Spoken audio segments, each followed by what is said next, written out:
আসসালামু আলাইকুম ভিউয়ার্স, আজকে বাসায় বসে বসে অনেক বোর ফিল করতেছিলাম। তো হঠাৎ করে ফ্রেন্ড কল দিয়ে বললো বেরো, ঘড়ি কিনতে যাব।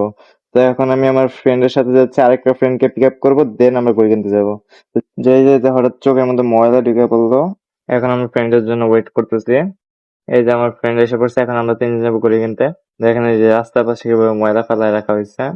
এই যে দেখতে পাচ্ছেন রাস্তার ড্রেন গুলা খোলা।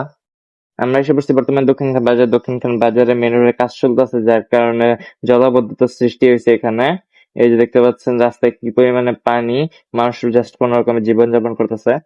আমরা এখানে এসে পড়ছি আমাদের ডেস্টিনেশন অর্থাৎ ঘড়ির দোকানে। এখানে আপনারা দেখতে পাচ্ছেন এই জায়গায় ঘড়ির হিউজ কালেকশন আছে। খারাপ না, ভালোই আছে এই জায়গায়, এবং প্রাইস গুলাও রিজনেবল রাখে। আমরা এর আগেও ভাইয়ের দোকান থেকে অনেকগুলা ঘড়ি নিয়ে গেছি। আমার ফ্রেন্ড এখন ঘড়ি চুজ করতে পারতেছে না, কোনটা নেবে, কনফিউশন। আর যেটা দেখে ওইটাই ভালো লাগে, তো লাস্টে এটা নিলাম। ঘড়ি কেনা শেষ করে এখন আমরা যাচ্ছি চটপটি খাইতে। এই যে মামা আমাদের জন্য চটপটি বানাইতেছে।